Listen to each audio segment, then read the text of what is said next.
আমরা এখানে দেখতেই পাচ্ছি যে আমাদের ওয়েবসাইটটা পুরোপুরি রেডি হয়ে গিয়েছে। সো এটা একটা ওয়েবসাইট না বটে, বাট এটার মধ্যে নরমাল একটা ফন্ট দেওয়া আছে। সো আজকে আমরা ভিডিওতে যা দেখবো সেটা এখানেই উল্লেখ আছে। সো আপনারা ভিডিওটা দেখতে থাকুন এবং এই ভিডিও থেকে আপনারা অনেক কিছু জানতে পারবেন আশা করি। সো আজকে ভিডিওটি শুরু করা যাক। আসসালামু আলাইকুম guys, it's me boy Sunny and welcome to my channel guys. তোমাদের সবাইকে স্বাগতম জানিয়ে শুরু করছি আজকের ভিডিও। তো গাইজ আজকে আমরা কি শিখবো? এটাই তো আসল কথা। আজকে আমরা HTML এর বেসিক স্ট্রাকচার, ইনফ্যাক্ট আমরা আজকে হেডের বিষয়ে কিছু জানবো। হেডের মেটা ট্যাগ লাইক লিঙ্ক কিভাবে করতে হয় এগুলো জানবো এবং আমরা সাধারণ কিছু জিনিস শিখবো। সো আমরা আজকের ভিডিওটি শুরু করতে যাচ্ছি। সো দেখতেই পাচ্ছ তোমরা এখানে যে আমার একটা সুন্দর স্ট্রাকচার দেওয়া আছে। এখানে H1P এটা গত ক্লাসে শিখিয়েছিলাম। আর মিটার ট্যাগ সম্পর্কে গত ক্লাসে একটুটি ধারণা দিলাম। সো আজকে দেখতে পাচ্ছ যে এখানে ডক টাইপ, HTML এগুলো কেন কিভাবে ইউজ করতে হয়, সো এগুলো আমি দেখাবো। তো শুরু করা যাক। এটা আমি কেটে নিই, দাঁড়াও একটু। ওকে। সো দেখতেই পাচ্ছ এখানে আমি একটা 1 এর উপর ক্লিক করে আমি এখানে এক্সক্লেমেটর দিয়ে আমি HTML5 এর স্ট্রাকচারটা নিয়ে আসলাম। সো HTML5 এর স্ট্রাকচারটা আনা প্রয়োজন কেন? গত ক্লাসেও বুঝিয়েছিলাম, আজকেও বলতেছি যে HTML5 এখন লেটেস্ট ভার্সন এবং এটা ইউজ করতে হবে। ইউজ করতে হলে তোমাকে ডক টাইপ HTML লিখতেই হবে। সো ডক টাইপ মানে বুঝবে যে এটা HTML। আর এখানে দেখতে পাচ্ছ অনেকে ভাইয়া বলবে যে মিটা কারসেট UTF-8 এটার মানে কি? সো আমি গুগল বাবাজিকে জিজ্ঞেস করে আসি যে এটা কি? সো জিজ্ঞেস করতেছি, দাঁড়াও একটু মিন লিখে সার্চ দিই। তাহলে সে আমাকে বুঝিয়ে বলবে। ওকে। সো দেখা যায় কি আসে? হ্যাঁ, Metacursor UTF-8 is an HTML tag that tells a browser to use the UTF-8 character encoding in when displaying in a website content. মানে বোঝাতে চাচ্ছে যে এটা যখন লিখবা তখন একটা ওয়েবসাইট বুঝে নিবে যে এটা মানে তোমার কোডিং ল্যাঙ্গুয়েজ। UTF-8 বলতে বোঝায় কোডিং ল্যাঙ্গুয়েজ। এখন যদি আমি এটা আরেকটু ভালোভাবে বোঝার চেষ্টা করি তাহলে UTF-8 লিখে সার্চ দিই।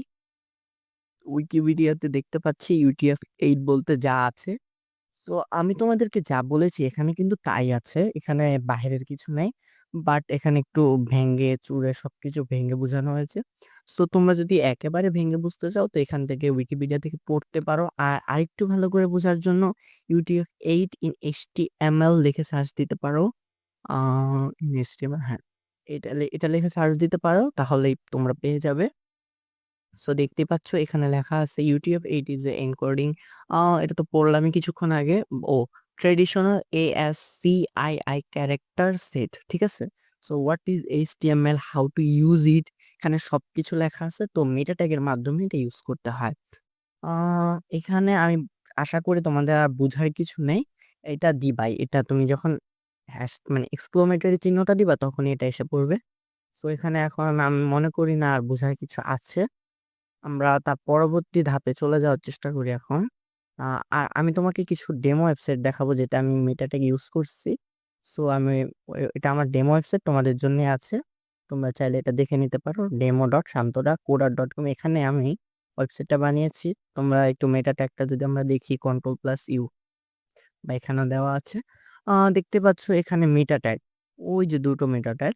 আ মেটাটেক দুটোই ইউজ করছি যেটা আমি তোমাদের একটু আগেও দেখালাম। আর এটা একই তো দেখো, সেম টু সেম লেখা। এই যে হেডের ভিতরে মেটা ট্যাগটা। এই ট্যাগ ২ প্রকার। একটা হচ্ছে ক্লোজিং আর একটা হচ্ছে entering tag. So entering tag uh ট্যাগের ভিতরে আবার ২ টা প্রকার আছে। যে একটা হচ্ছে দেখো এখানে ইমেজটা যদি আমি দেখি, ইমেজ কিন্তু একটাই ট্যাগ। কিন্তু একটা, এটার কোনো ক্লোজিং ট্যাগ নেই। দেখো ইমেজ ওখানে শুরু, এখানে শেষ। বাট আমরা যদি অ্যাঙ্করের দিকে দেখি, অ্যাঙ্করে দেখো কয়টা ট্যাগ, একটা ক্লোজিং আর একটা এন্টারিং। অ্যাঙ্কর ওখান থেকে শুরু হয়েছে, এখানে গিয়ে শেষ হয়েছে। সো বলতে পারি যে আমরা সবকিছুতেই ট্যাগ আছে, কিন্তু কোনটা কিরকম বসবে এটা তোমাদের জানতে হবে। আগে জানতে হবে তারপর তোমরা ইউজ করতে পারবে।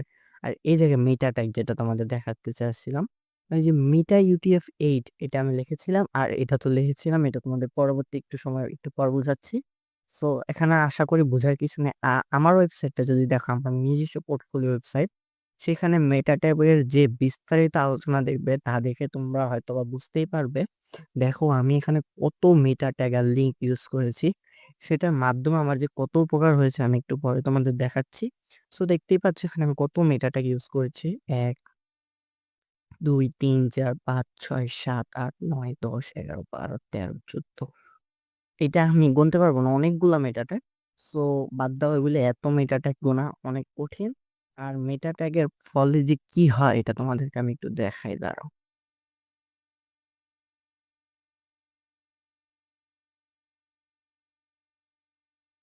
ওয়েট, একটু ওয়েট করো।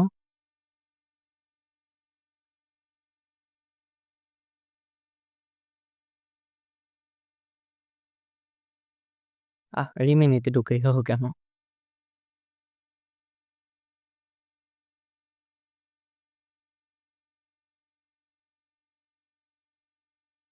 হুম, ওকে। সো এই যে দেখো মেটা ট্যাগ দেওয়ার ফলে কি হয়েছে? আমি যে ওখানে মেটা ট্যাগ দিয়ে নিজে দেখতে পারতেছো যে আমার ইউটিউবের একটা ভিডিও চলে আসছে যেটা আমি রিসেন্টলি আপলোড করলাম। দেন আমি একটা ভিডিওতে কমেন্ট করেছিলাম। মেবি এই ভিডিওটাতে আমি একটা কমেন্ট করেছিলাম। ওইটাও চলে আসছে। দেন আমার একটা কন্ট্যাক্ট পেজ আলাদা একটা ওয়েবসাইটের মাধ্যমে চলে আসছে। হয়তোবা এটা একটা ইন্টারনাল বাট এটাও কিন্তু একটা আলাদা ওয়েবসাইট। আর তোমরা যদি আমার ইয়েতে দেখো, দেখবে যে এখানে মেটা ট্যাগের মাধ্যমে আমি ইউটিউব চ্যানেলের যে লিঙ্কটা এটার সাথে কানেক্ট করে রাখছি। তো আমি একটু খুঁজে দেখাচ্ছি। উম এই যে এই যে এখানে দেখো আমার ইউটিউব চ্যানেল এটা লিখে সার্চ দিলে তুমি ক্রোমে গিয়ে সার্চ দিবা দেখবে আমার ইউটিউব চ্যানেলে ঢুকিয়ে নিয়ে যাবে তোমাদেরকে। সো দেখতেই পাচ্ছ যে আমি এখানে অনেক কিছু কানেক্ট করে রাখছি। এই দেখো আমার ইউটিউব চ্যানেলের লিঙ্কই সরাসরি এখানে চলে আসছে শান্তদা কোডার। আর এটা আমার blogger.com এর, এটা আমার ইনস্টাগ্রাম আইডি, এটা আমার ইমেজেস লাইক এটা ভিডিও কমেন্ট করেছি এটা চলে আসছে। এখানে আমার যাবতীয় যত টিকটক মানে in each and every details চলে আসবে। আরো কিছুদিন পর আমি যেহেতু এখন মাত্র স্টার্ট করেছি যে আমার ইমেজ আছে, এরপর নাজমুল হোসেন শান্ত, আমার নাম নিশ্চয়ই শান্ত আছে, ওর নামে এজন্য ওরটা চলে আসছে। বাট সাকিব আল হাসান কেন আসছে আমি এখনো জানি না, দেখি নাই। সো এতটুকুই এখানে যে মিটা ট্যাগের ফলে যে কত উপকার হয়। লাইক তোমার তথ্যটা পুরোপুরি আলাদা হয়ে যাবে সম্পূর্ণ। ক্রোমের মধ্যে তুমি একজন মানুষ হিসেবে পরিচয় হবে, যে তুমি যাকে পরিচয় দিতে পারবা যে তোমার নাম সার্চ দিলে তোমাকে পেয়ে যাবে। এবার মেটা ট্যাগে ভিউ পোর্টের কাজ কি? তোমার যে ভিউ একেকজন একেকটা, someone is using laptop, someone is using mobile, someone using computer. যে যেটা ইউজ করুক এটা তো এখন তার ব্যাপার। বাট সবার ডিভাইসে সুন্দরভাবে দেখানোর জন্য ভিউ পোর্টে ইউজ করা হয়। লাইক আমি যদি তোমাদেরকে একটু রেসপন্সিভ ডিজাইনটার মাধ্যমে বোঝানোর চেষ্টা করি, একটু ওয়েট করো।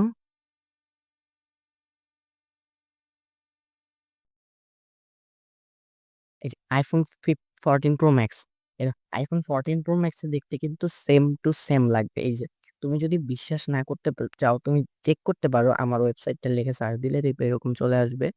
আমি এখন দেখাচ্ছি, দাঁড়াও রেসপন্সিভ করলে কিরকম হয়। দেখো রেসপন্সিভ করার ফলে আমি যত এরকম করছি দেখো এটা বড় হচ্ছে ছোট হচ্ছে, দেখো সুন্দর করে সাজাচ্ছি। এটা কিন্তু আমি তাকে বলে দিছি যে কোডিং এর মাধ্যমে যে আমার এই ডিভাইসে আসলে এরকম পিক্সেলে আসলে এরকম করে দেখাবে, এরকম দেখো ৩টা হয়ে যায়, ২টা হয়ে যায়, ১টা হয়ে যায়। এটা কি আপনা আপনি হয়? এটা অবশ্যই তো তাকে জানাতে হয়েছে আমার।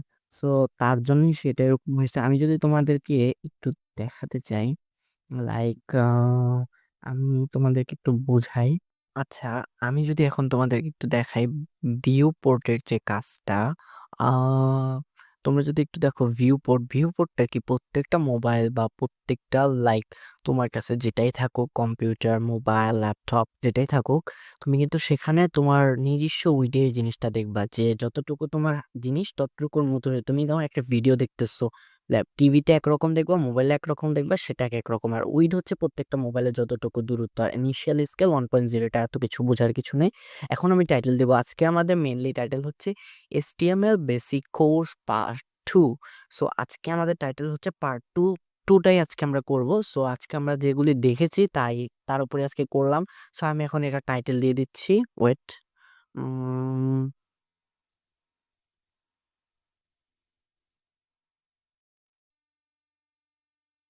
2, ওকে। ও এখানে একটু ভুল করে ফেলছি। দাঁড়াও। আ আরেক জায়গা। ওকে। সো দেখতেই পাচ্ছ যে আমি এটা ঠিক করে ফেলছি। সো এখন, এখন আমি তোমাদের একটা প্যারাগ্রাফ লিখবো লাইক লরেম লরেম ইপসাম 35 ওকে। সো এখন আমি লরেম ইপসাম 35 দিয়ে একটা প্যারাগ্রাফ লিখবো। তার আগে একটা জিনিস দেখাই তোমাদেরকে। দেখো, এই যে টাইটেলটা দেখছো?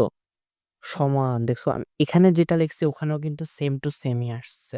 আমি কিন্তু দেখো, আমি কিন্তু অন্য কিছু লিখি নাই। সো আমি যদি আমার একটা ওয়েবসাইট দেখাই লাইক আমার যদি শান্ত কোডার.কম আমার পোর্টফোলিও ওয়েবসাইট, ওখানে দেখো আমি যদি এখন কন্ট্রোল প্লাস ইউ ক্লিক করে আমি যদি একটু তোমাদেরকে দেখাই আমার কোডটা, দেখো আমার এখানে টাইটেল যেটা সেটা লেখা আছে কি পোর্টফোলিও অফ শান্ত। আর আমার যে পোর্টফোলিও আমি যদি তোমাদেরকে একটু কাছে এনে দেখাই, দেখো এক ফোঁটা তফাৎ দেখতে পারতেছো? শান্ত, পোর্টফোলিও অফ শান্ত। একটা ওয়ার্ড মিস্টেক দেখতে পারতেছো। সো আমি এখানে যা দিব সেটা ওখানে গিয়ে টাইটেল আকারে তৈরি হবে। সো তোমরা যখন একটা ওয়েবসাইট বানাবে, তোমরা বেসিক্যালি বানাতে পারো লাইক তোমাদের যেটা ওয়েবসাইট, যেমন অনেকে বানায় নিজের নাম দিয়ে। সো আমি আমার নামটা তখন ডেভেলপার হোস্টেড ছিল না, তাই আমি ওইটা দিতে হয়েছে। সো তোমরা তোমাদের মতো দিতে পারো। টাইটেল তোমাদের একান্তিক ব্যক্তিগত। সো টাইটেলটা আমি আপাতত বুঝিয়ে দিয়েছি। এটা হ্যাঁ, এতটুকুই টাইটেল। আর এখন, এখন যেটা আমি বলেছিলাম যে লিঙ্ক কেন করব? লিঙ্কের কাজ কি? লিঙ্ক কেন হয়? লিঙ্কের মাধ্যমে কি হয়? অনেকগুলাই প্রশ্ন আছে লিঙ্ক নিয়ে। সো লিঙ্কটা প্রয়োজন আছে বিকজ আ আমরা ধরো লাইক আমি যদি তোমাকে একটা ওয়েবসাইট বানাই, ওয়েবসাইটটা তো শুধু একটা পেজের উপরেই তো কাজ করবে না। ওয়েবসাইটটা অনেকগুলো পেজ, আবার অনেক সুন্দর ডিজাইন, অ্যানিমেশন অনেক কিছুর উপরেই কাজ করবে। সো যত সুন্দর, যত মানে সুন্দর বা যত মডার্ন ওয়েবসাইট বানাতে যাবা তত লিঙ্কের মাধ্যমে এটা কানেক্ট করতে হবে। একটার সাথে আরেকটা, একটার সাথে আরেকটা কানেক্ট করে দেন এটাকে অনেক বিস্তৃত করে অনেক সুন্দর করে নিতে হবে। আর আমি দাঁড়াও একটু লরেমের ইয়েটা কানেক্ট করে নিই। লরেম 35 দিয়ে। ওকে। সো আমি ওটা বলতেছিলাম যে যত সুন্দর বানাতে হবে ততই লিঙ্ক করতে হবে। লিঙ্কের মাধ্যমে তুমি একটার সাথে একটা কানেক্ট করবে। লিঙ্ক করলে লিঙ্কের মাধ্যমে আরেকটা জায়গায়, একই জায়গায় লিখলেও তো লেখাগুলো হিবিজিবি হয়ে যাবে। তোমরা হয়তোবা জানো যে কোডিং লেখা তো নরমাল ইংলিশ লেখা না যে লিখতেছো। এটা একেক জায়গায় একেক রকম হয়ে যায়। আস্তে আস্তে তোমরা দেখবা। আমার যদি পোর্টফোলিও ওয়েবসাইটটাও তোমরা দেখতে পারো। আর আমি এখন তোমাদেরকে আরেকটা জিনিস লিঙ্ক করা দেখাবো, সেটা হচ্ছে গুগল। মানে লেখার যে সৌন্দর্য, সুন্দর লেখা, সুন্দর ফন্ট। সো সেটা আনতে হলে গুগল ফন্টে যাবা। দেখতে পাচ্ছ font.google.com, ওখানে গিয়ে জাস্ট যে ফন্টটা তোমার পছন্দ হয় সেটা ক্লিক করবা। ক্লিক করে get font, get embed code and now তোমার কাছে চলে আসছে। আমি আবার দেখাচ্ছি। গেট ওই ফন্টের উপর ক্লিক করবা, then get font, get embed code and এই যে দেখতেই পাচ্ছ এখানে অনেক তথ্য আছে, বাট আমার এখানে অনেকগুলো ডিভাইসের জন্য অনেকগুলো কোড দেওয়া আছে। সো আমার এখন ওয়েবের জন্য লাগবে। সো আমি ওয়েবের জন্য নিয়ে নিচ্ছি। এখানে সবার শেষে প্রত্যেকটা ফন্টের সবার শেষের যে লিঙ্কটা সেটা কপি করে নিবা। কপি করে নিয়ে জাস্ট তুমি যে ভিএস কোডে দেখো, ওই যে কপি করলাম। এখন ভিএস কোডে নিয়ে জাস্ট হেডের ভিতরে যে কোনো জায়গায় তুমি এটা পেস্ট করে দিলা। আর কোনো কাজ নেই। ফরম্যাট করে নিলাম আমি। আ তো দেখতে পাচ্ছ এটা উঠে গেল। বাট এখন দেখি এটা কাজ করে কিনা? আমাদের তো আগে দেখতে হবে কাজ করে কিনা। আহ! কাজ করল না। কাজ কেন করল না? কেউ কি জানো? যদি কেউ জেনে থাকো আমাকে একটু জানাও তো কেন কাজ করেনি? কেন কাজ করে নাই? হ্যাঁ, কেন কাজ করেনি এখন দেখাচ্ছি চলো। সো কাজ না করার কারণ হচ্ছে কাজ করবে কিভাবে? আমি তো এখানে সিএসএস ইউজ করিনি। সিএসএস মানে কি বলতো? সিএসএস এর মানে যারা জানো তারা আমাকে কমেন্ট করে জানাও। সিএসএস মানেই তো সৌন্দর্য। সিএসএস মানেই তো সৌন্দর্য। এখন সিএসএস এর মানে সৌন্দর্য, সেটা আমি কিভাবে ইউজ করব? ওই যে ওখান থেকে যে আমি একটু আগে এখন কপি করলাম একটা কোড, লাইক সিএসএস তো ৩ প্রকার। একটা হচ্ছে ইনলাইন, একটা হচ্ছে ইন্টারনাল, একটা হচ্ছে এক্সটার্নাল। ইন্টারনালটা তো ভিতরে বসে, ইনলাইনটা তো লাইনে বসে, আর এক্সটার্নালটা তো style.css এর মাধ্যমে দেখায়, যেটা আমি তোমাদেরকে দেখাচ্ছি দাঁড়াও। আ সো ইনলাইনেরটা আমি এখন আপাতত বসাবো না। আমি তোমাদেরকে ইন্টারনালের মাধ্যমে ওই লেখাটা শুধু লিঙ্ক করে দেখাচ্ছি। বাকি কিছু এখন আপাতত দেখাবো না। সিএসএস এর ব্যাপারটা পরে, যেহেতু HTML বিষয়টাকে বুঝা, তারপর আমি তোমাদেরকে সিএসএস বুঝাবো। ও সো আমি তোমাদেরকে বোঝাতে চাচ্ছি ইনলাইন এই যে এখানে স্টাইল ডট আগে লিখে নিই। Style dot CSS. Style dot CSS হচ্ছে এক্সটার্নাল, যেটা আমি আলাদা একটা ওয়েব পেজের উপর চালাতে পারবো। আর এখন যেটা করব সেটা হচ্ছে ইন্টারনাল সিএসএস। ইন্টারনাল সিএসএস এর মাধ্যমে জাস্ট স্টাইল ট্যাগটা লিখবা, তাহলে তুমি এটার ভিতরে এবার যা লেখো সেটা তোমার ওয়েব পেজের উপর কাজ করবে। তাহলে অন্য কোনো জায়গায় যাইতে হচ্ছে না তোমাকে। এই যে দেখছো স্টাইল লিখলাম, এখন আমি এখানে পির উপর কাজ করব। প্যারাগ্রাফ, পি মানে হচ্ছে প্যারাগ্রাফ। পি লিখলাম, সেকেন্ড ব্র্যাকেট, স্টার্ট, এন্ড। এখন আমি এটা ফন্ট ফ্যামিলি দিয়ে দিলাম। লাইক এখন আমার এটা কাজ করবে আশা করি। এই যে কাজ করতেছে।